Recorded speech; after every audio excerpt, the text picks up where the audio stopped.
ተሳካልኝ። ናይሮቢ ኬንያ ላይ ያገኘሁት።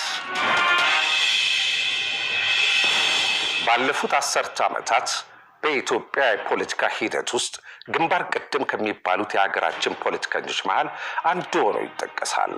አድናቂና ነቃፊዎቹ መሳ ለመሳ ናቸው። በርካታ ደጋፊዎች ያሉትን ያህል የሚቃወሙት፣ የሚጠራጠሩትና ዛሬም ድረስ በአይነ ቁራኛ የሚከታተሉት ጥቂት የሚባሉ አይደሉም። ክስና ወቀሳ የሚዘንብበት፣ ውዳሴና ሙገሳ የሚርከፈከፍለት፣ አነጋጋሪና አከራካሪ፣ በእርግጥም ደግሞ አወዛጋቢ ሰው ነው።